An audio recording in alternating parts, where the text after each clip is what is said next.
Uncle Weezy in the spot, bringing stats like a kingpin. MMA knowledge meets his nephews all lean in. Breaking down fights, calling stat daddy supreme. On just a tip show, he's cooking up a dream. Uncle Weezy, he the man. Dropping fight facts, got it all on hand. He the stat attack grand. MMA guru, more than just a fan. Wanna know the numbers? Weezy got them cataloged. From the fighters reach down to how many times they dog. Just a tip living, breaking it down slick. Hit you with the knowledge, won't miss a single trick. Uncle Weezy, he the man. Dropping fight facts, got it all on hand. He the stat attack grand. MMA guru, more than just a fan. Those deep predictions, he be making those calls. Getting in the details, opponents feeling small. From jazz to takedowns, got the whole fight ID. Uncle Weezy spitting truth, no lie, keep it G. Blow the horn, blow the horn. Stat Daddy Weezy not showing no scorn. Fight Night Kingdom, he wearing the crown. Break it down for the peeps, never looking like a clown.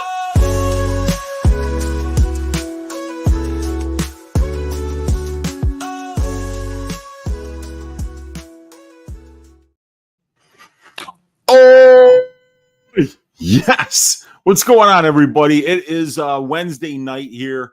It is 11 o'clock Central Time, midnight on the East Coast.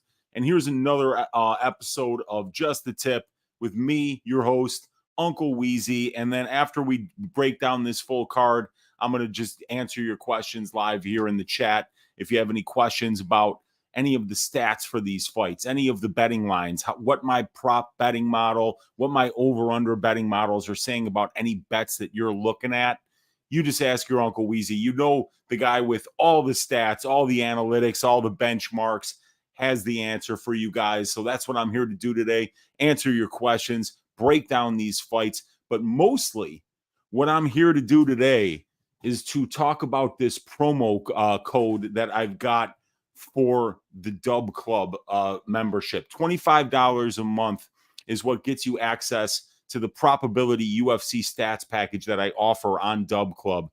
And what I'm doing is for UFC 308, I'm opening up 308 spots. Now, I know not even close to you that many of you are going to sign up, but frankly, you should, because you're going to get 80% off, only $5 for access to my Probability UFC stats package for 1 month. Let me present my screen to you guys here. And with that comes the individual fighter stats for every fighter on every card that is included for that month. You get offensive and defensive significant striking stats, offensive and defensive distance striking stats, which what that does is it strips out all of the control time striking stats, all of the ground striking, all of the clinch striking, and it just eliminates all of that so that you get the distance striking stats per minute for the minutes that are spent at distance. It's a great way to handicap kickboxing matchups, determine who lands more per minute, who has better distance striking differentials, who's more accurate, who's more defensively responsible, the power numbers that are associated with those distance striking stats. And we also have the clinch and ground striking stats as well, offensive and defensive. We've got the grappling stats for each fighter, including offensive and defensive and control time stats. And we have offensive and defensive DFS statistics for DraftKings, FanDuel, Prize Picks, and Underdog per fight, per minute. So if you do Prize Picks, if you do Underdog, if you're doing DFS on FanDuel or on DraftKings, this literally has access to all the information that you need in order to excel when you're playing that. You can also get access to the matchup stats here, where we put each fight, the two fighters' stats side by side, so that you have all the necessary information to break the fight down based on tail of the tape, based on UFC and pro experience, finish stats for and against, by sub, by KO, by percentage, the amount of times, the record to the knockout, to the submission, and to the decision in the UFC and overall. Significant striking, offense and defense. Defense or distance striking, offense and defense. Metrics and efficiency ratings. Grappling stats, offense and defense. Control time. Strength of schedule stats. Last five. Also gives you access to the over-under betting models that convert the betting lines into implied probabilities, give you the benchmark for the division, give you each fighter's performance in relation to that benchmark, gets the combined percentages and compares it to the benchmark for the division, to the implied probability of the line, and color codes them based on whether they are above average or plus EV or minus EV based on the available statistics. And we also have that for the prop betting model. It's also going to give you access to the fight write-ups where you can go fight by fight and get a full write-up based on previous 3 fights for each fighter. The recent trends, recency bias, market accuracy of money line for both fighters, strength of schedule analysis for both fighters, distance striking stylistic components for both fighters, clinch and grappling striking, or clinch and grappling for both fighters, strengths, weaknesses, summary and conclusion about the matchup, pick, best bets. You get access to all of that and access to the Discord, access to all my track bets. And instead of $25 a month, I'm giving you 80% off because I want everybody to have access to this, because I'm not going to be doing content really going forward on YouTube. There's no money in it. It takes way too much time. And I want to save that content, and I want to save this deep analysis that I do for the people who support the work. So come and check it out for $5 a month. The coupon code is in the description of this video. And I want as many people to sign up to that as possible, because I want people supporting the work, and I want the people who support the work to benefit from it.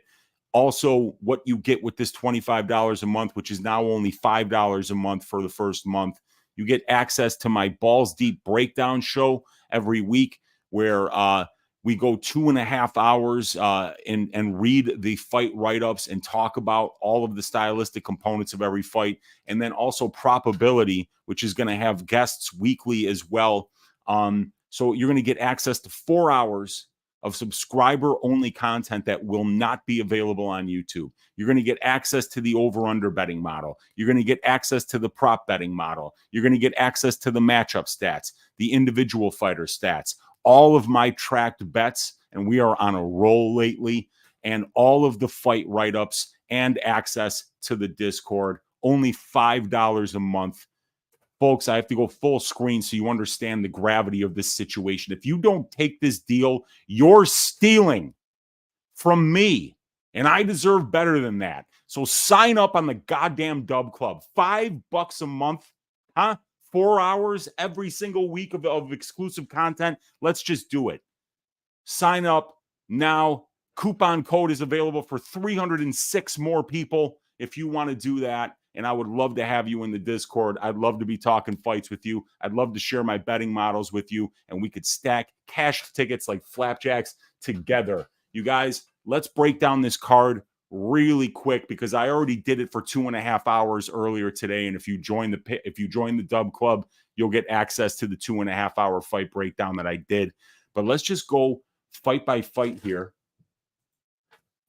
And Balls Deep Breakdowns was earlier. This is going to be a very quick breakdown. We're going to start with the Ibo Aslan Cerqueira fight. In this one, I am going with Aslan by second round KO. Cerqueira is a complete unknown, so I'm probably not going to be gambling on this fight at all. There's no available footage of this guy. All we know is that he trains with Jailton Almeida. Other than that, there's one fight of him where he fights for 4 minutes. He shows no ability to counter strike. He's extremely low volume, and then he lands a spinning back elbow, which is a highlight reel, beautiful knockout. But the guy never has fought anybody with a pulse. And here he comes in against Ibo Aslan, who is a known quantity, who's been in there against some decent guys. And it's just, I feel like we know a little bit more about Ibo, and that he's a knockout threat. Obviously, 100% of his wins do come inside the distance by way of KO. 13-0 or 13-1 as a professional, 11 first-round knockouts, 1 second-round knockout, and 1 third-round knockout. The third-round knockout came against the pleasure man Anton Turkalj last time out. So we know that the guy can actually carry that power into the third round. Well, we don't know anything about this Cerqueira guy. So got to go with the more known quantity here in Ibo Aslan, and I'll pick him to knock him out in round number 2.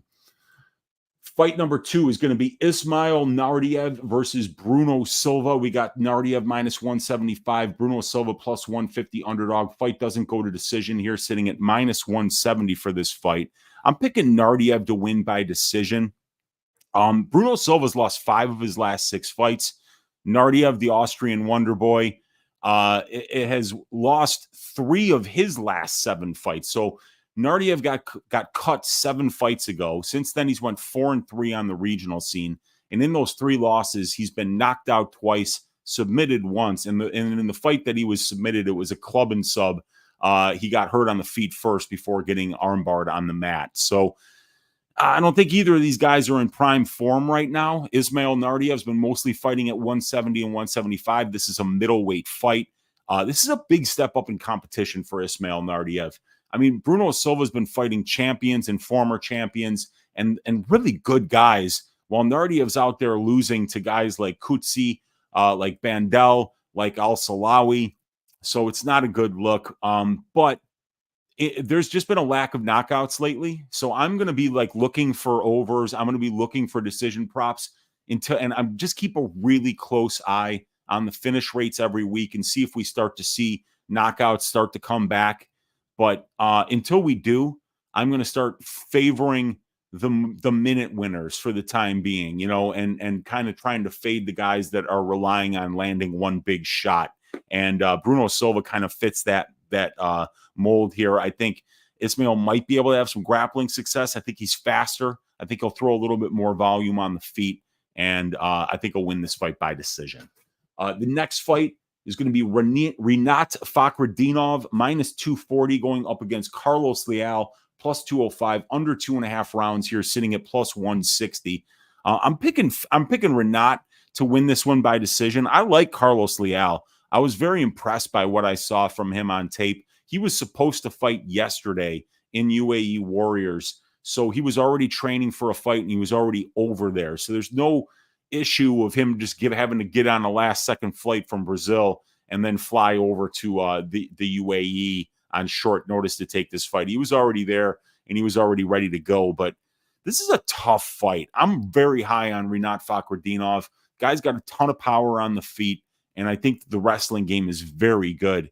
Haven't seen Carlos's wrestling defense tested much in PFL, so I know that that's going to be something he's going to have to deal with here.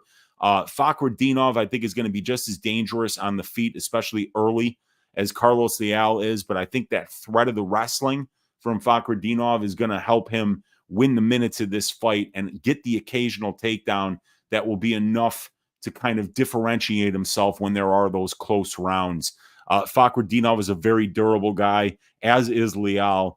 So I'm going to pick this fight to go to decision, and I think Fakhretdinov is better suited to win minutes, and I think both guys are live to land some moments on the feet. They're both very powerful strikers. Leal switches stances a lot. I really liked what I saw from Leal on the feet, so I think that Rinat, if he wants to fight smart, is going to have to mix in the wrestling in every single round, but I love the way that he times the entries on his takedowns. And I think that he could do some damage while on top as well. And Fakhretdinov has got heavy hands on the feet. So like Fakhretdinov here, and I like him to win this one by decision. The next fight, Farid Basharat versus Victor Hugo. I've got Basharat winning this one by 3rd round KO. I think this is a very sneaky fight to finish inside the distance. Hugo is a guy who's going to take a lot of chances on the ground. And those are high risk, high reward situations when you roll for knee bars, when you roll for heel hooks. And he is very good at snatching those up.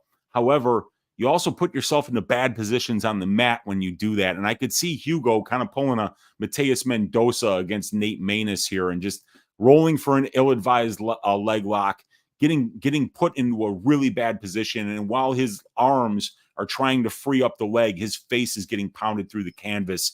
And I could see Farid Basharat having a lot of success on the ground in this fight, really wearing on Hugo. And I could see him finishing this one late with ground and pound. So I'm going with Farid Basharat to win this one by third round KO. And I think that a fight doesn't go to decision here.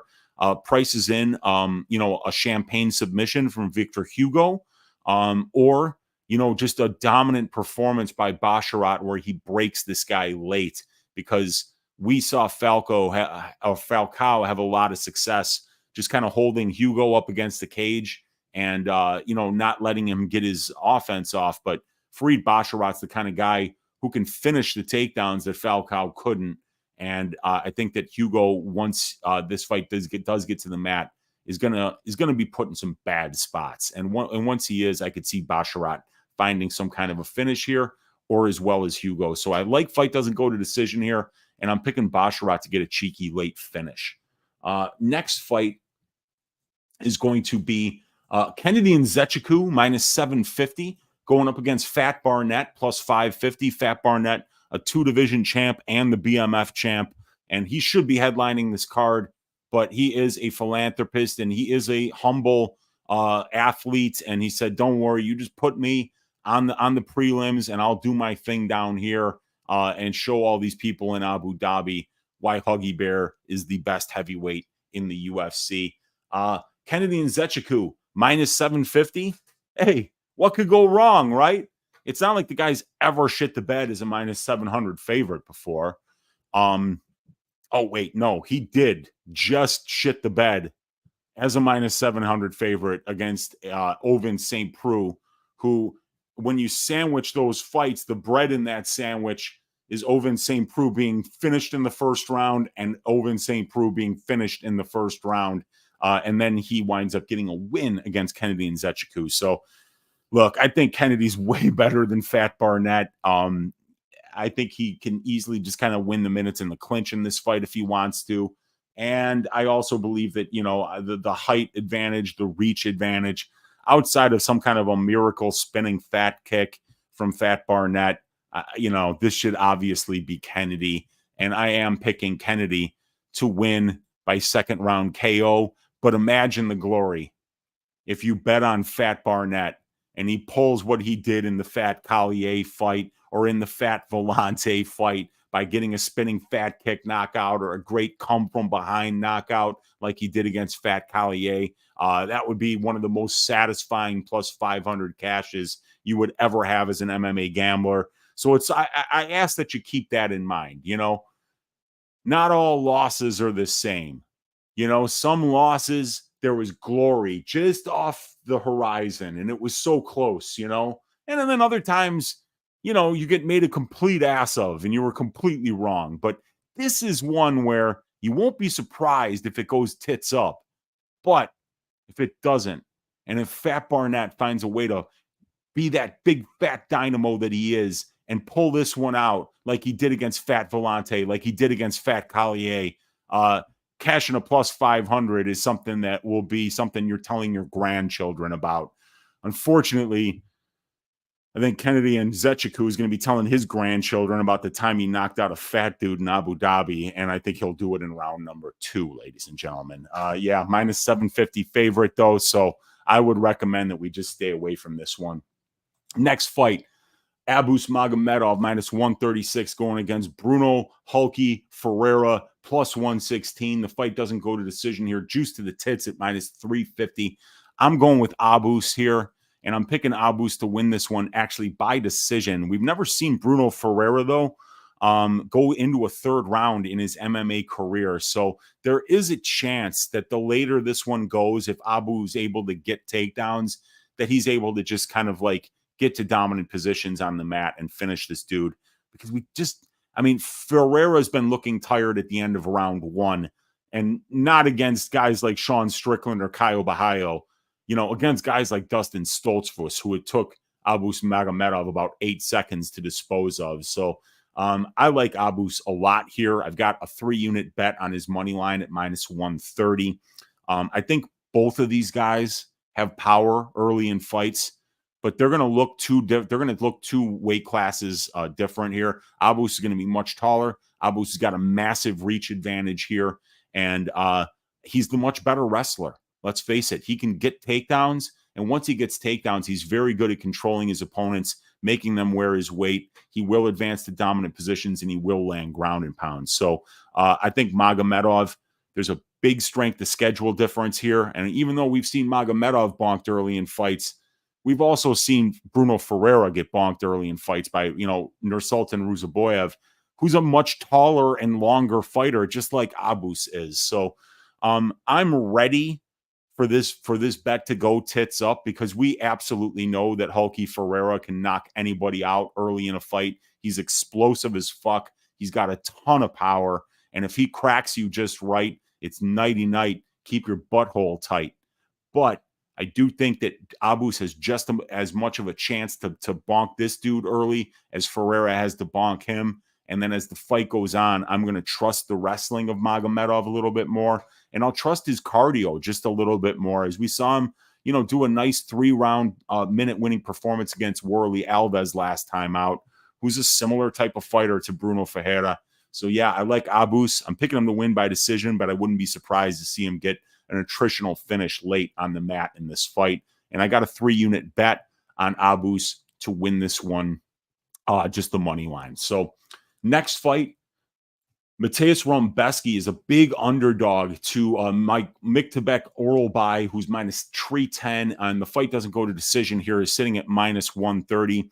I've got Oralbai by a late KO here. Didn't like the way we saw Rumbeski slow down, but Rumbeski's going to slow down in every single fight because he comes out so hot that there's really nothing else that can happen. When you fight the way that Rumbeski does, you're either going to get that dude out of there or you're going to die trying. And sometimes he gets you out of there and sometimes he doesn't. And he's got a ton of power. And we got to remember here that Rumbeski, if we look at the fight write-ups here, when you look at these last 3 fights for Rumbeski, he's minus 155 versus Rajabov, who's a very similar fighter to Oral Boy. And he just goes out there and dick saws him. And then he beats Roosevelt Roberts. He's a minus 625 favorite over a veteran like Roberts. Goes out there, dick saws him in the first round. And then he goes out there against Diego Ferreira, a well-tested, well-rounded veteran with excellent striking, top-notch Brazilian jiu-jitsu, who's faced the who's who of the lightweight division. Rumbeski was so highly thought of going into that fight that they priced him as a minus 500. For those of you counting in implied probabilities, about an 83.33% implied probability to win that fight. And he goes out there and he dominantly wins the first round against CDF and then burns out. He fades away and winds up getting finished late in the third round by the veteran in Ferreira, who showed some really good cardio, which we hadn't seen out of him in a minute. And it had been a long time since Diego had been in the cage. So he's going from a minus 500 favorite to a plus 260 underdog. So he's going from like an 83% implied probability to, we're talking about something like a 29% implied probability, maybe 28%. So this is definitely some recency bias that we could potentially take advantage of here. And I also believe that there's a high probability that Rumbeski can win round 1 of this fight because of his pressure. I think he's going to get Oralbai on the back foot. And if he gets Oralbai on the back foot, I think he's going to land the much heavier strikes, and I think he's going to beat the shit out of his lead leg. So I do like Rumbeski to keep this at least very close, but I kind of feel like he's going to have to go for it. And if he doesn't get this guy out of there, that Oral Boy might wind up being the one that finishes him late. I think Rumbeski is very live at this price. I won't be laying minus 310 on Oral Boy's money line. I think fight doesn't go to decision. Could be a cheeky look here, but in 2024, in the second half of the year, I'm very spooked betting unders. It's just not working, and the overs are cashing at an alarming rate. So until that trend kind of starts to reverse itself, or at least starts to show that maybe we're just getting back to a 50% finish rate on average rather than 30, 32%, that, I don't want to pull the trigger on, juiced fight doesn't go to decision lines here, but I am picking Oral Boy here to get that late knockout over a gassed Rombeski because we know how good Oral Boy is once he gets on top. Yeah, so Oral Boy, 3rd round KO is the pick right there. The next fight, Jeff Neal versus Rafael Dos Anjos. I've got Jeff Neal winning this one by decision, and I haven't really written this fight up yet or broken it down, and it's one that I feel like Jeff Neal should absolutely just run through Rafael Dos Anjos. Jeff Neal ruined the career of Vicente Luque, caused him to have brain hemorrhages. He beat him so bad. And ever since that fight against Jeff Neal, Vicente Luque has not been the same fighter. And despite the fact that he's not been the same fighter and he's looked horrible since he's been back, he still was able to beat Rafael Dos Anjos up at 170 pounds and out grapple him up there. Dos Anjos is a very good grappler. He's got phenomenal BJJ, excellent submission defense, and he can wrestle. But at 170, that's not happening for him, especially against a guy like Jeff Neal with 89% historic takedown defense at the UFC level. So I think that Neal is going to land the heavier shots here. He's going to win the moments and the minutes at distance striking range, being the bigger guy, the taller guy, the longer guy who hits a lot harder. And I don't see Rafael Dos Anjos having wrestling success at 170 against the guy as strong with his reliable of takedown defense as Jeff Hands of Steel Neal. So Jeff Neal by decision is the pick in that fight. The next fight, we've got all-around good guy and philanthropist Shara Magomedov going up against the pride of Armenia, Armen Petrosyan. We got Magomedov minus 150 favorite, Petrosyan a plus 130 underdog, and the fight doesn't go to decision here, sitting at plus 195. I've got Shara Bullet winning this one by decision. I've seen Shara get away with some shit. They love him in Abu Dhabi. Saw Mark Goddard absolutely let him get away with one of the most egregious fence grabs I've ever seen. It absolutely stopped a takedown from Antonio Tricoli and probably swung the fight for Shara, who was not looking very good there. And if he let Tricoli get on top of him, there was a good chance Tricoli might have been able to take his back and get to a dominant position and maybe dominantly win that round and really kind of change the trajectory of that fight. But we've also seen him get away with an illegal knee to a grounded opponent. They're not going to do anything to this guy. They're going to let him cheat all that he wants. He's the guy that they want winning here. And they want him winning not just because he's a star there, but they're also giving him the type of opponent. They're giving him guys that can't grapple at all. And this is another guy that can't grapple at all. It's a pure kickboxer. So it's the kind of matchup where he can kind of just stay at range, fight a 50-50 fight, and win it on the judges' scorecards because they're clearly rooting for this guy. They're clearly pulling for this guy, and they're giving him the kind of matchups that are going to allow him to be able to hide that gigantic hole that's in his grappling defense. But yeah, I mean, if you let this guy just kind of sit there at distance striking range, I think both guys are going to have great success while there. I think they're both going to land a ton of kicks. I love the way Petrosyan counters in combination with everything that he throws. And God, he's just really pretty to watch when he strikes. There's always combinations coming back when you throw at him. He does a good job of managing range, and he can go first and find his distance with his leg kicks. And Shara, the way he kind of uses his kicks like jabs just to maintain distance and score points and stay busy while not being able to be hit is really impressive. And when Shara does get hit, dude, this guy's got a crazy good chin. So I don't see Petrosyan getting a knockout.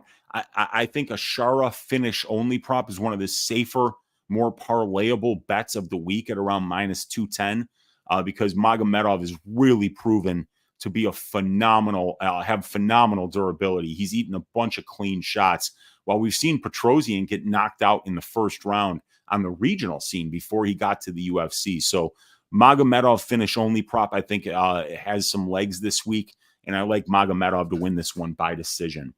The next fight that we're going to talk about is Magomed Ankalaev at minus 385 going up against Alexander Rakic at plus 310. I'm picking Ankalaev decision here, but I think that this fight is going to be very close. And I think Ankalaev does have some grappling upside here. I think he's probably the better striker. He's definitely going to be very good defensively and a lot more difficult to hit than Rakic's last opponent in Yuri Prochaska. These guys have fought 4 of the same opponents. Off the top of my head, I think it's Thiago Santos, Jan Blachowicz. They both fought Smitty, and they both fought somebody else. But Ankalaev was priced as a bigger favorite in all those fights than Rakic was. And Ankalaev performed similarly in a couple of those fights and a little bit better than Rakic in others. But I think that these guys are really well matched. So one of my favorite bets of the week is the plus 3.5 points handicap for Alexander Rakic at plus money. I think that this fight is going to go over, but I do believe it's Magomed Ankalaev with most of the finish upside here, as he's been very, very durable as a professional. But I think Rakic can land inside leg kicks here against the southpaw and Ankalaev. Ankalaev is going to have to show a little bit more of an ability to check leg kicks than he has in the past. But I'm going to go with Ankalaev here, but I really don't recommend parlaying this guy at minus 400. I think Rakic is definitely the side here on the money line, and that positive 3.5 points handicap at plus 110 has my attention, as does Rakic by decision, sitting around plus 650, plus 700. The next fight that we're going to talk about, Laurent the Miracle Murphy going up against Dan 50K Ige. Murphy's a minus 260 favorite here. Ige, the plus 220 underdog. I'm picking Murphy by decision. I think it's the most obvious pick. You're not finishing Dan Ige. I think you'd have to submit him because he's almost impossible to knock out. And Murphy is a guy who is, he's a featherweight on a card that's, he's coming off the biggest win of his life against Edson Barbosa. And now he's, on the main card of a card that's headlined by 2 of the best featherweights in the world in Topuria and Holloway. I think they're setting him up for a winnable fight here against Ige. I got to go with Murphy here. This guy's striking defense has been phenomenal in the UFC. And like I say, with these new gloves, I feel like Dan Ige is going to be relying on moments to steal rounds here, because I think he's going to be getting outworked at range. Murphy throws more. He's more accurate. He's a lot more defensively responsible. He has some power of his own, and he's just faster and more athletic than Dan is. But Dan has that fight-changing power. So Dan is a guy who can lose minutes, win moments, and still bank 2 of the 3 rounds. You go back and you watch that Nate Landwehr fight. 10 seconds left in the first round. He lands a knockdown in a close round to steal the round.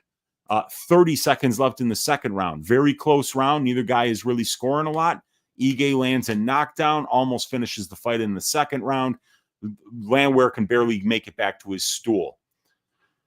But if he's not landing those shots at the end of the round, I mean, Ige might lose that fight. They might have given those first and second rounds to Nate, but Laurent Murphy's so much better of a minute winner at distance striking range than Nate is, and he's so much more defensively responsible that I think it's just one of the easier picks to make this week. Dan Ige's durability is extremely reliable. So how do you beat Dan Ige? Same way everybody else is beaten Dan Ige, by decision. And Laurent Murphy's a phenomenal minute winner. So I think that's one of the safer plays of the week. But what you have to worry about if you take that Murphy by decision prop and pay juice for it is the fact that Ige might be landing the bigger shots and could win this fight on damage. But I got to go with Murphy by decision here. Co-main event of the evening, Robert the Reaper Whittaker at plus 225, Khamzat Chimaev minus 265. Fight doesn't go to decision at minus 400. I'm going with the gourmet Chechen here in Khamzat Chimaev. I'm picking a second round knockout. I think that he's going to absolutely be able to take down Whittaker and just do whatever he wants to him on the mat. I don't think it's going to be anywhere close. I think he can finish this fight in the first round. I think he can finish this fight in the second round. And I think that as long as this is the Khamzat that we're used to seeing in the cage, that he's going to go out there and get these takedowns easily. I mean, he got a takedown in every round against Kamaru Usman. Kamaru Usman had 97% takedown defense and had fought some of the best wrestlers in the history of the promotion before he stepped in the cage with Khamzat. And Hamzat just toys with him in the first round and then gets a takedown in this at the end of the second, gets another takedown in the third round. I mean, even though Whitaker's a guy who's shown really good takedown defense in his UFC fights, he's never fought a grappler as dangerous, as effective, as efficient, and as good of a finisher as Hamzat Chimaev is. But the reason you don't lay juice on Hamzat Chimaev is, the same reason you don't take financial advice from this man. He's a wild card. He's completely unreliable. I think that, I would have to see this dude on the scale and make sure that he shows up and he's looking professional and that it looks like it was a good weight cut. I want to see him early to that scale. And I think if that's the case, if then it might be safe to parlay Hamzat. He's clearly one of the most gifted fighters that's ever stepped foot into the octagon. This guy in his first 4 UFC fights absorbed a grand total of 1 significant strike. He's one of the most dominant fighters to ever do it, and I don't see any reason for that to change unless Hamzat's health issues, these long layoffs, and all the problems that he's had have really caught up to him and changed the type of fighter that he is. But that's why I can't lay the juice on him, because I think there's too many unknowns with this guy at this point in his career. But yeah, I think he's going to get the job done here and win. Main event of the evening, Ilia Topuria, -235, Max Blessed Holloway, +200. Fight doesn't go to decision, -160 for the featherweight championship of the world. You want to talk about aura, you're talking about Ilia Topuria. His confidence is incredible.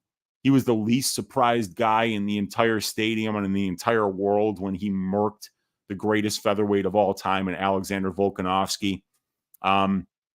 And I think he might even be better on the feet than Holloway. I think he can mix in takedowns and out-grapple Max on the mat and make it look really nasty.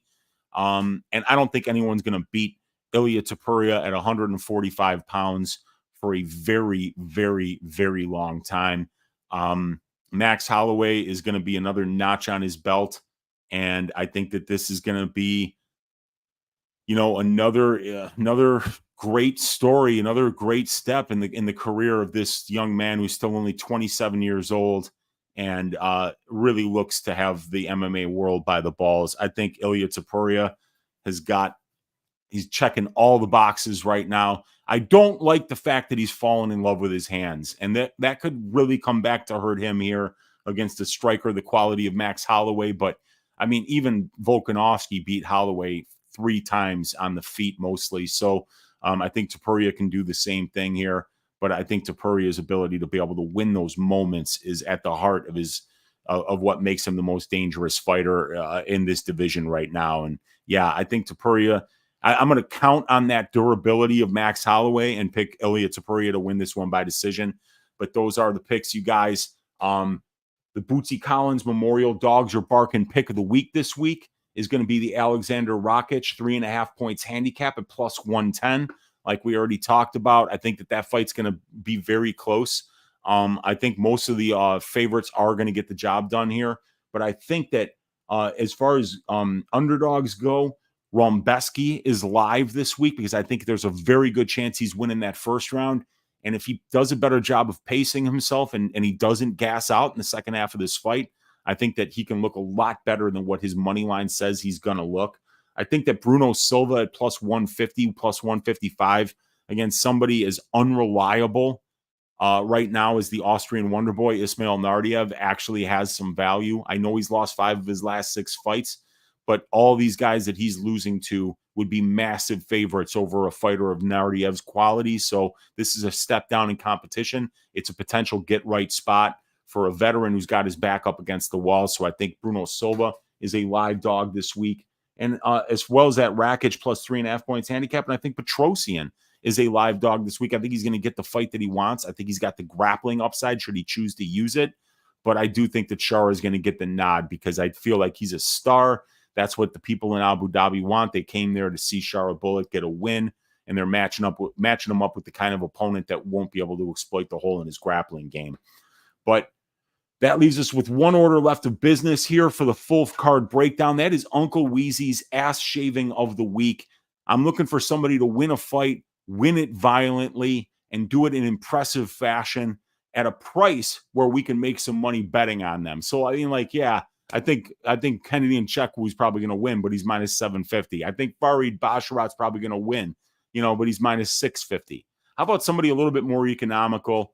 How about somebody that I think is being criminally underpriced this week, and that his skill set is being criminally underrated as he's taking a massive step down in competition against Bruno Ferreira? Uncle Weezy's ass shaving of the week this week is going to be Abu Smagomedov to shave the ass of Bruno Ferreira. Last week, we had Anthony Fluffy Hernandez as the ass shaving of the week, and he put on a performance for the ages.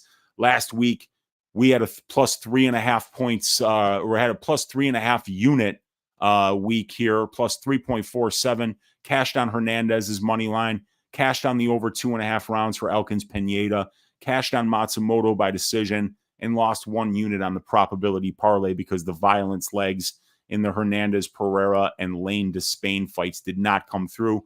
The week before, we were up 9.48 units. We cashed a 3-unit bet on Clayton Carpenter's money line. We cashed a 3-unit parlay on the Dawson to win and McKenna plus 3.5 points handicap. We cashed a 1.5-unit bet at plus 130 on Pierce Sabatini to not go to decision. We cashed a 1-unit bet at plus 270 on Enja Kawani by decision. We cashed a 1-unit bet at plus 190 on fight doesn't go to decision for Dawson and Garcia. And we lost 1 unit on Vergara's points handicap at plus 3.5, up 9.48 units.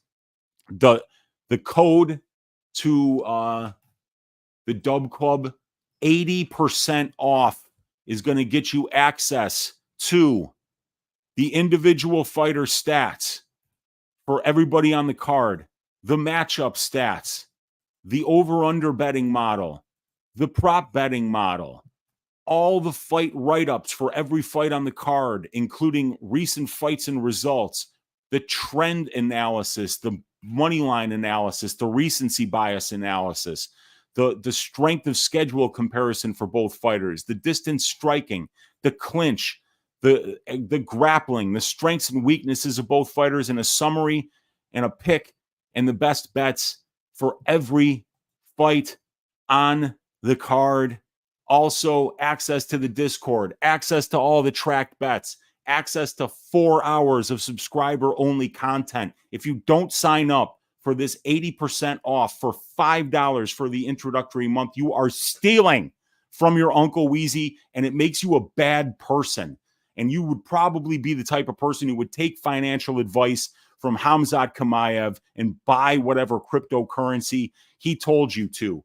You should be taking financial advice, not from your Uncle Weezy, because I don't give financial advice, but I give pretty good advice on how to break down fights using a specific methodology that takes all of the information into account and lets us come out the other end having made a researched decision where we're getting the bets at the right prices. So join me. Link is in the description of this video to that promo code. $5, 1 month, Dub Club. Sign up. What is up with you guys in the chat? What is going on with you guys? How's everybody doing tonight?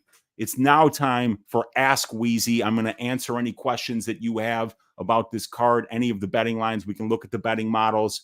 We can look at the fight write-ups. We can look at anything that you want to talk about in terms of pricing of bets and spots that are sticking out for you. We got my guy Olajuwon Dream saying, "Oi," saying, "I'm going to be sleeping, but we'll watch the replay." We got my guy Nate Robinson in the room here with the Kim Winslow picture saying, "Oi." And he's saying, "Going to ask my question now so I don't forget. Does your data support Laron by decision?" Okay, yeah. So, I mean, if we go to the betting model here, the fight goes to decision is priced at minus 275, or at least it was. I think it might be a little bit more expensive than that right now. But 4 of 6 Laron Murphy fights that have been scheduled for 3 rounds have finished or have went to decision, as well as 10 of 15 fights for Dan Ige. So that's 2/3 of their combined fights. And we're paying 73.33% on that fight goes to decision. So it's a little bit overpriced according to the 66 98.67% finish rate of both fighters. But if we go to my betting model, we can see what the finish condition is for both fighters. And you see, I've got Leron Murphy with about a 14.2% chance of finishing the fight. And I've got Dan Ige with about a 16% chance. So let me take your question down so you guys can see that. This number here in row 20, 14%, 16%. You add that up, you get about 30%. So it's not quite, you know, what this is saying is like that the fight going to decision should happen about 33% of the time. I'm saying it should happen less than that, about 30%. And not only that, Dan Ige has never been finished in the UFC, and Leron Murphy's never been finished. As a matter of fact, Leron Murphy's been shot in the head multiple times and lived. So these are two extremely durable guys. So I believe that in this one here, we're going to talk about this one going the full 15 minutes because even though Ige does have nuclear power, Murphy's got excellent defense. We're seeing a lot less knockouts and knockdowns due to the glove switch. So Leron Murphy by decision at minus 125. My model has that as a plus EV bet and still bettable at that minus 125 price. I also believe Ige by decision at plus 300 is a pretty good look. And I think Dan Ige finish only prop because he's virtually impossible to finish is something that's probably going to just wash and you'll get your money back.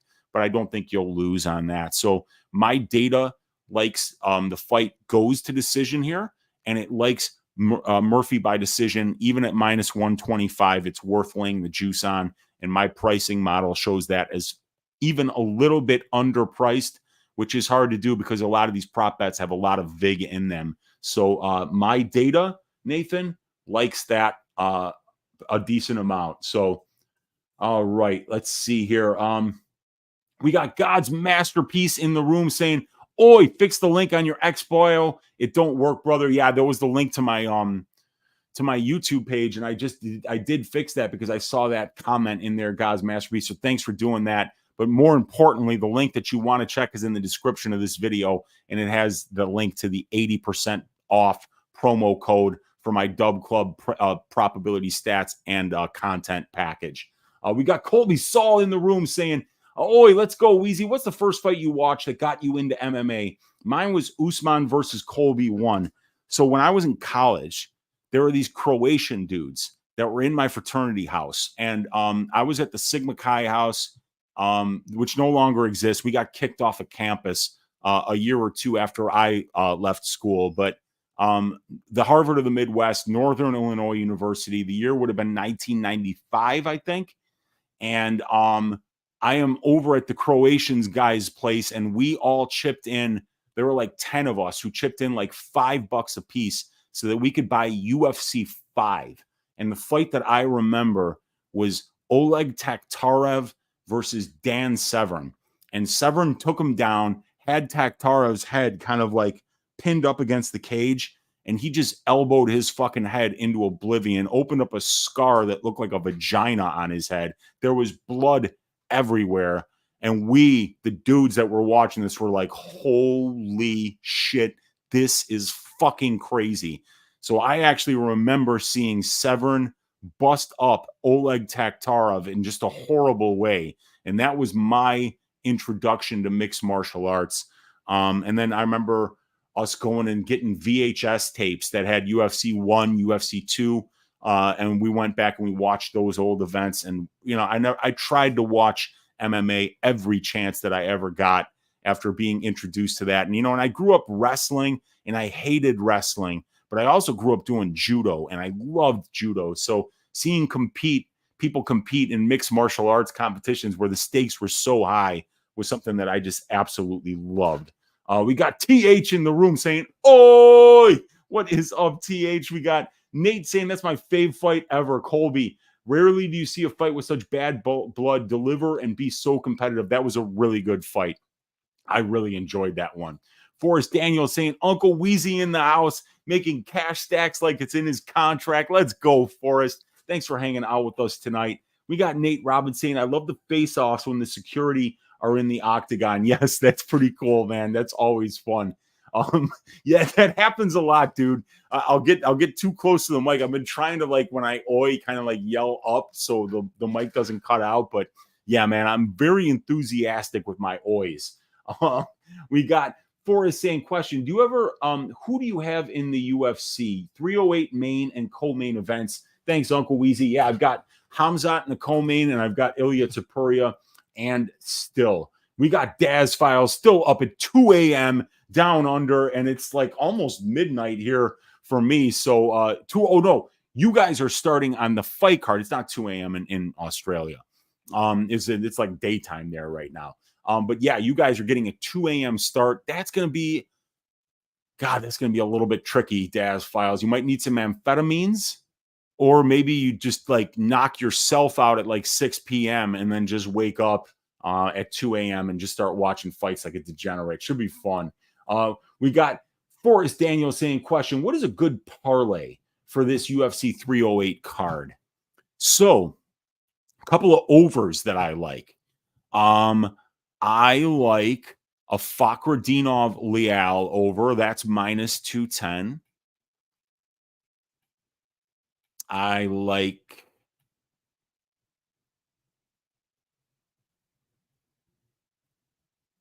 Arman Petrosian, Shara Magomedov over 2.5 rounds at minus 280. And I mean, I like the over 2.5 for Murphy Ige, but not at minus 405. It's just, it doesn't offer enough value. What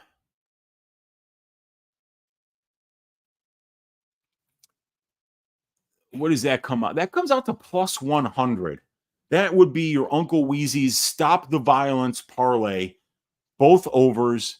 That gets you plus 100. I think that's worth putting a unit on. I think that's a pretty solid bet there. Over 2.5 rounds in Leal Fakhretdinov, over 2.5 rounds in Petros Magomedov gets you plus 100. I think that's a decent look for this week. If you want to add extra legs onto that with a money line that you like, have at it. But I don't like a lot of these money lines. I think I like the favorites to win, but I don't like the prices that I have to pay. So there's some of these underdogs that have my eye this week.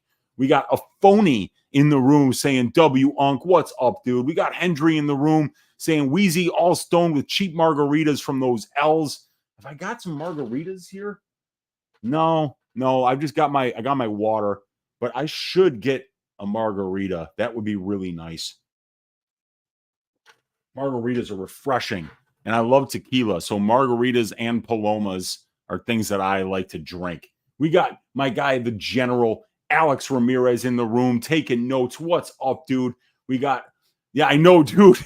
It's the best thumbnail ever. I wish I could put, like, I tried to save it. Well, I did save it to my computer.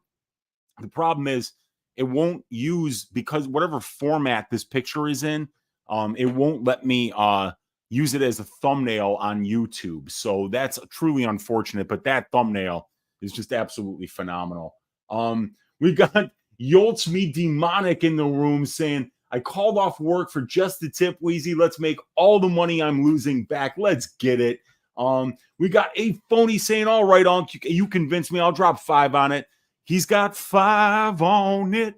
Let's go, baby. We got my guy Dravi. I was just watching Dravi and the Beat the Line podcast. They had Lucrative on. Key 3 picks. One of my favorite cappers, along with Dravi, hosting the show. Picks by Pegasus. It's a must-show watch every single week. Beat the Line broadcast, YouTube. Go subscribe to that channel. Some of the best betting analysis. And I know Dravi and Key 3 are having phenomenal betting years. So I watch those guys weekly. Love their show. Dravi, big shout out, brother. Good to see you hanging out in here. We got my guy D Spearman in the room saying, I work night shift now. I'm finally awake to be able to catch Uncle Weezy's streams. Good to see you, D. Thanks for hanging out, brother. Let me know if you got any questions for me today. We got Teron Brown saying, what up, Uncle? Good to see you hanging out, Teron. We got Only Bet the Plus saying, Weezy, what's up, dude? We got my guy, the Cuban assassin in the room saying, what it do, Weezy? I joined the Patreon and I am not leaving. I'm not fucking leaving, said with the DiCaprio voice from The Wolf of Wall Street. I love it, Cuban assassin. I'm glad you like it.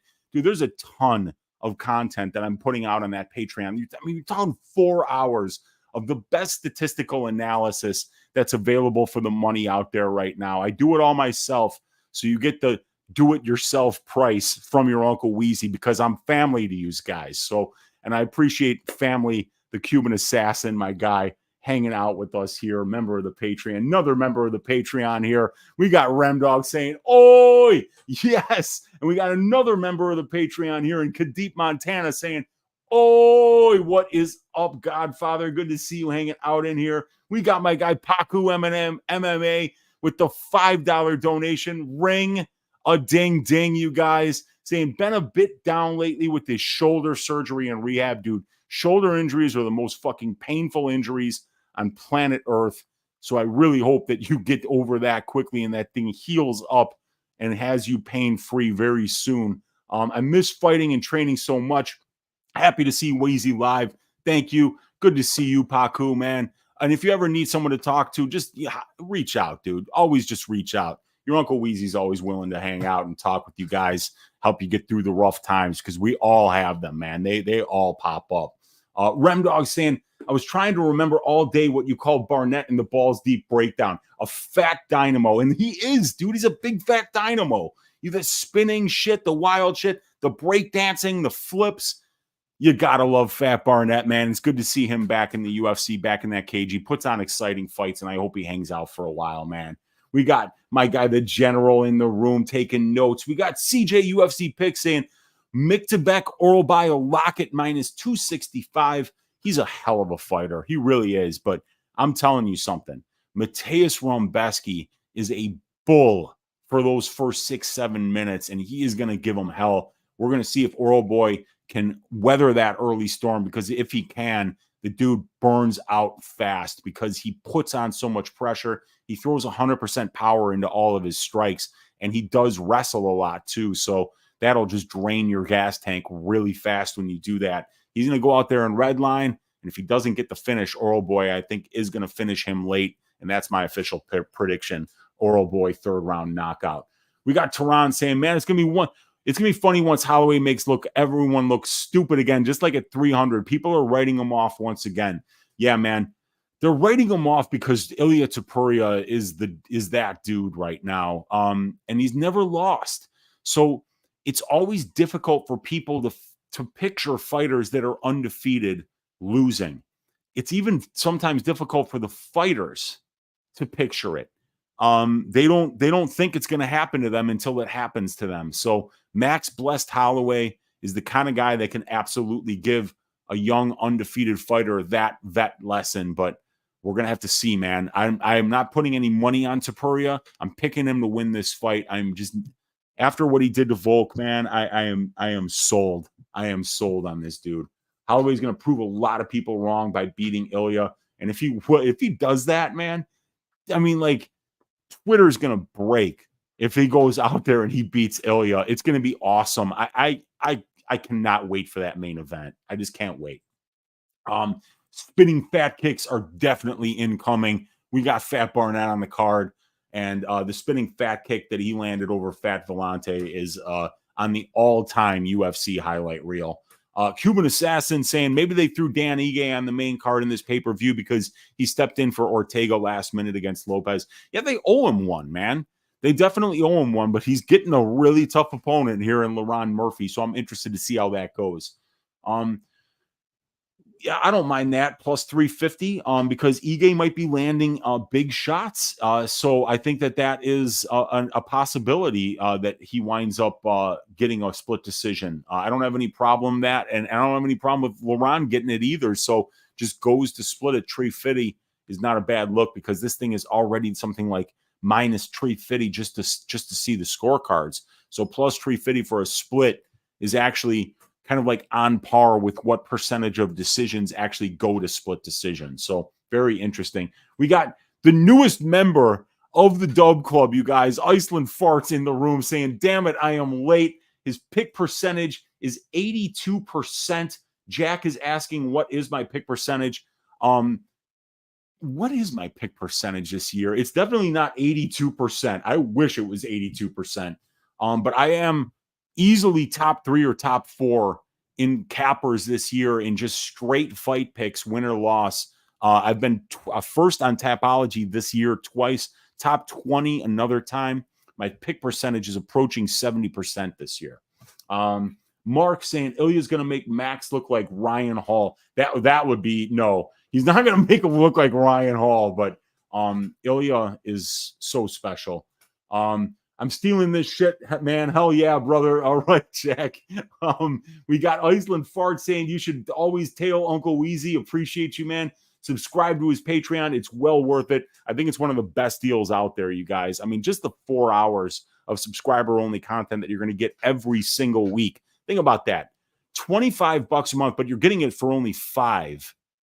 And you're getting like 16 hours worth of just video content every month for that $25, in addition to all the stats, individual stats, matchup stats, the betting models for the over-under, the betting model for the prop bets, all this shit. $5 a month. Buy it now or you're stealing. You're stealing from your Uncle Weezy if you haven't already clicked that link and sent me $5. And I'm going to ask you to turn off the stream now if you haven't bought it yet, you cheap pricks. All right, let's go. All right. We got I Am the Walrus saying, oh, Lord, this skill set. What is up? I Am the True Walrus saying, I'm Finn Abus, says my guy Benino. I am on Abus 3 units this week. Nathan Robinson saying, I remember you saying Lopez was going to beat Ortega via aura. I have the same feeling with Topuria. I feel stylistically it favors Max. He's got that iron chin, high volume, good takedown defense, but Ilya just won't lose. And I don't think the guy knows how to lose. There's certain fighters that'll just, even when they're losing, they're going to pull it out. Like when John Jones was getting tested against Gustafsson and he came back and had that phenomenal 4th round, these guys who are champions, they always find a way to get the job done. It's crazy. Paku's got a question. Am I crazy to think the most likely outcome in the Neal versus RDA is a Neal KO? I've watched tape and I've studied the stylistic matchup, and I think that Neal will finish RDA. Well, let's look at it, right? Because if we were to look at, because all the lines are converted here into implied probabilities on my betting model. So if we go to RDA here, where is it? There it is. So my model has Jeff Neal by KO at 30%, Jeff Neal by decision at 37.5%, and Jeff Neal by sub at 7.5%. So that adds up to his 75% implied probability to win the fight at a -300 money line. And then if you take Dos Anjos, I got him 2.86% to win by KO, 8.57% to win by submission, and 17.14%. So I have Neal by KO is the second most likely outcome based on prior performances when we weight those how Neal wins and how Dos Anjos loses, and then we adjust that number by the implied win probability of Jeff Neal's line, and we do the same thing on the Dos Anjos side. So I agree. My model now, my model shows a 37% chance for Neal by decision, and it shows a 30% chance for Neal by KO. But remember, the decision line is plus 100. That's a 50% price. The KO line is a 32% price.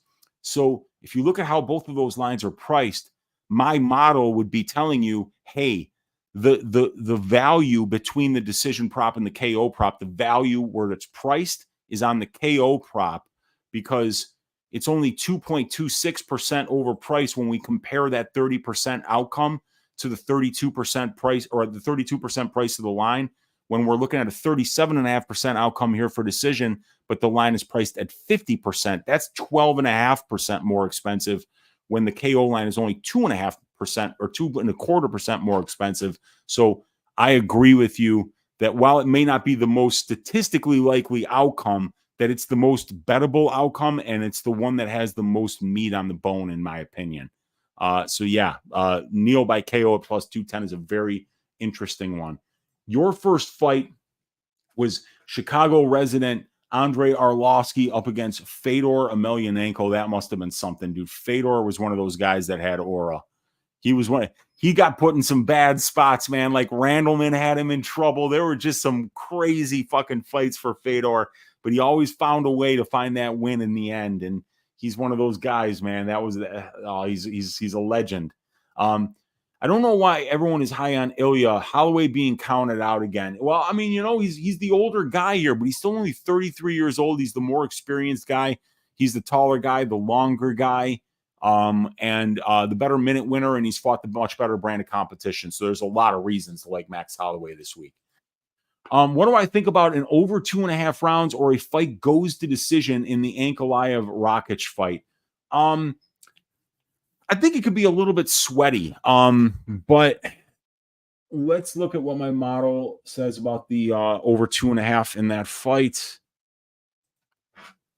Over 2.5 at minus 175 is definitely a minus EV bet. If you look at the numbers, 4 of 10 Ankalaev fights have went over 2.5 rounds, and it's 5 of 8 for Rakic. That comes up to 9 of 18 or 50%. So we got an 18 fight sample size. 50% of their combined 18 fights have went over 2.5 rounds, but we're paying minus 175 to go over 2.5 rounds, which is 63.64%. And we need to be reminded that 42% of fights go over 2.5 rounds in the light heavyweight division, and we're paying 63%. So we're overpaying by 21.5% when we compare the price of the line to the benchmark for the division. We're overpaying by 13.64% when we combine or when we compare the 50% combined performance of both fighters to the 63% price of the line. And these guys are going over 2.5 rounds at only an 8% higher rate than the division does as a whole. So my model doesn't like the pricing, but stylistically, I'm picking Magomed Ankalaev by decision, and I think that it does go to decision. But what my model is telling me is that, you know, there's a lot of bias towards overs right now because we haven't been seeing a lot of finishes with the new gloves. And the bookies are kind of getting onto that. And those overs and fight goes are getting bet up, and they're becoming a lot more expensive. Yeah, you heard me mention Keith Jardine on Couch Warriors show earlier. I have not heard that name in years. I used to love that dude. He's one of the most recognizable faces from the UFC. He was a very unique looking individual. And it's funny that I'm watching a show right now with my girlfriend that was on like A&E or something like that. I think it's called Preacher. And Keith Jardine plays like a bit role in that show called Preacher.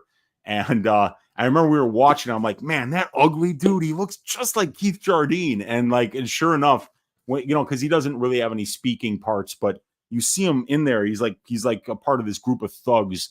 And yeah, dude, Keith Jardine is something else, man. But yeah, that's it. So that name is definitely a blast from the past. We got Short Round in the room saying I wouldn't want to bet on a favorite that has to weather the storm. Yeah, but we're seeing a lot more. We're seeing a lot more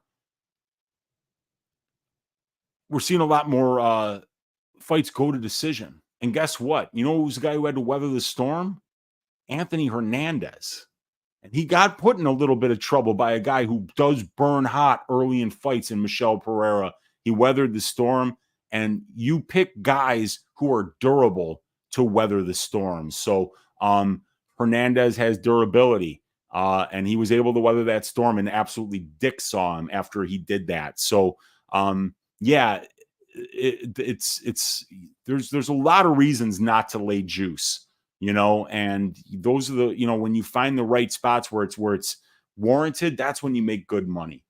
UFC Picks and Balances saying that picture of Fat Barnett with the double straps is awesome. Got to shout out Nate Robinson in my Discord for creating that one for me. It is an awesome picture. We got Tony Soprano in the room saying Holloway by decision Saturday. No KO equals no win for Topuria. It's not a bad look, man, because we know how difficult Max Holloway is going to be to finish. He's the most durable guy in the history of the division.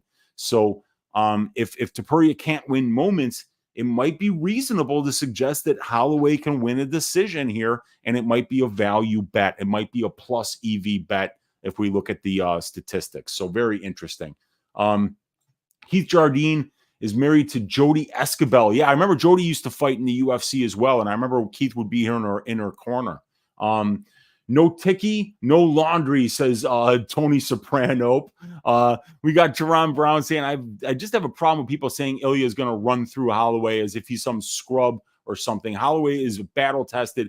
Ilya, not so much. Also, Holloway, a much better resume, and that is very, very true. Yeah, Volk did have a better resume than Ilya, too. My guy, the Godfather, saying, yes, join and support Uncle Weezy. If you're on this stream, we've done legendary things in the Patreon Discord, and also we'll do it this week. Oh, yeah, and it's only $5, you guys. $5. Try it out. Try it out. Get access to all these betting models. Get access to all the stats. Do a little bit more research on your own. These betting models that I have, you don't even have to read the write-ups if you don't want to. The betting models will help you, identify pricing errors. And that is such a huge part of being a plus EV gambler, is taking advantage of recency bias, taking advantages of lines that have swung, when the pendulum goes one way, it has to swing back the other way. And us as gamblers, we've got to keep an eye on the trends and understand when that pendulum is swinging too far to either direction. That's when we can take advantage of these things. So I encourage everybody that's watching, click that link, get that 80% discount, check it out for a month. I promise you, you're going to find value in it. If you're the type of MMA gambler, UFC gambler, who does any research on your own, you would really be doing yourself a disservice by not trying out my service for $5 a month. You're going to be blown away by how much value you get for it. Remdog saying Uncle Weezy's Patreon is positive EV. I truly appreciate that, brother. And I hope that a bunch of other people join us and that we just all put a hurting on these bookies together. I just sent the thumbnail to the Discord. Should be okay to put on YouTube now. I will absolutely change it, my man, and put that thumbnail up there. Sweet. That's awesome. Who is the ass shaving of the week this week? It is Abu Smagomedov to shave the ass of Bruno Ferreira. And I understand Abu's could be sleeping a minute into this fight, but I like the price. I think Abu should be at least a minus 200 favorite here over Ferreira. So I think that it's a great price. And I think stylistically, he's got so many ways to win this fight. Do I ever live bet? I really don't. And it's something I should do more of. But honestly, like a lot of times I'm already preparing for next week's content by the time the fights are on. So I don't live bet very much, but it's something I do plan on doing more going forward. And I feel like that's always a handy way to bet people after they weather the storm. And I couldn't agree more. That's a beautiful thing. Yeah, I think that that's one of those things like, hey, if this guy can't get him out of there early, you can time those spots where it's like 45 seconds left in the first round. Let me get in now. Because if they survive that first round, when that dude goes back to the stool, he's just going to gas out. And round 2, round 3 is going to go the way of the fighter that just weathered that storm. So, yeah, that's a great when you've got guys that are front-loaded early or guys that need to kind of get past round 1 in order to have a chance. Live betting offers opportunities to look at those angles and make money that way. I'm worried for Max at 145. He didn't look great versus Allen, and Ilya hits a lot harder. Yeah, dude, Ilya hits ridiculously hard. Immaculaton saying, damn, did I miss the whole show? Well, here's a like anyway. Oh, you can always go back. And yeah, we broke down the whole card. I gave out my promo code for the Dub Club, $5 a month for the first month. Sign up on it, Immaculaton. You won't be sorry. We got Antonio saying, oi, what up, Unc? Sorry, I've been absent for a minute. A couple weeks back, my family almost had a tragedy, but my dad is perfectly okay now. I'm back now. Glad to hear your dad's doing well. Give your dad your best from your Uncle Weezy for me, dude. I'm happy to hear that everything worked out well, man. And we got Nathan Robinson saying, Lucrative MMA did a live stream watch along of tape study. I don't know how he did it with copyright, but this is something we could see on Patreon. Yes, it is. Because if you do private videos or unlisted videos, I think you can potentially show stuff that you wouldn't be able to show if you were actually streaming it on YouTube to a public audience. But also, YouTube, well, if it were a live stream, we could probably get away with it because they might go back and flag it later, even if it's unlisted. But if it's unlisted and it's unmonetized, they can't really do anything to you. So that could potentially be something going forward, because I watch a ton of tape, and that could be a great way to add even more value to the Patreon. So yeah, man. You guys, I appreciate you hanging out. Like I said, the link to the $5 coupon code in the description of this video. I'm hoping that when I log off, I see at least 10 of you signed up on this thing and are taking advantage of this. Like I said, I'm just not going to be coming to YouTube nearly as much these days. Probably, but I'll be doing the Greasy 4-Leg Parlay video every week and try to do some Ask Weezy or a quick card breakdown for some of these pay-per-views. But I'm taking most of the content over to the Patreon. And because it's so thorough, because it's so well researched, and because we've been having so much success lately with these picks, I want it going to the people that support the work. And I want those people who do support the work to get something for the money that they support me, other than just my opinion. You're going to get access to the facts, as well as my opinion about which way the facts point us to the right bets. But please consider joining that Patreon, joining that Dub Club. $25 a month is the full price. You're getting it for $5. I've lost my lease. I've lost my goddamn mind. But you guys are going to benefit when you get it for only $5 a month. So thanks for supporting. Please check that link out. Please sign up, and let's make some money together, you guys. Let's stack cash tickets like flapjacks for UFC 308. We got Larry saying, just look through the results from the past 12 Abu Dhabi cards. Splits are very rare there, and most happen in fights without a hometown guy. You think mostly due to corrupt judges or favorable matchups? Could be a little bit of both. And it could be favorable matchups because when you're in Abu Dhabi, they're going to try to get those Russian fighters, the Muslim fighters, favorable matchups so that people will come out to see them win. That's what they like. Oh, we got stop snitching, Nathan. We got Larry saying, I'll be signed up. Maybe not quite that fast, but tonight. Appreciate you, Larry. I'm glad you're going to sign up, man. And I'm looking forward to you guys joining up, getting in that Discord. I'll be posting all my track bets there. You'll get access to those fight write-ups, all the betting models, all the individual stats, all the matchup stats, the 4+ hours of subscriber-only content.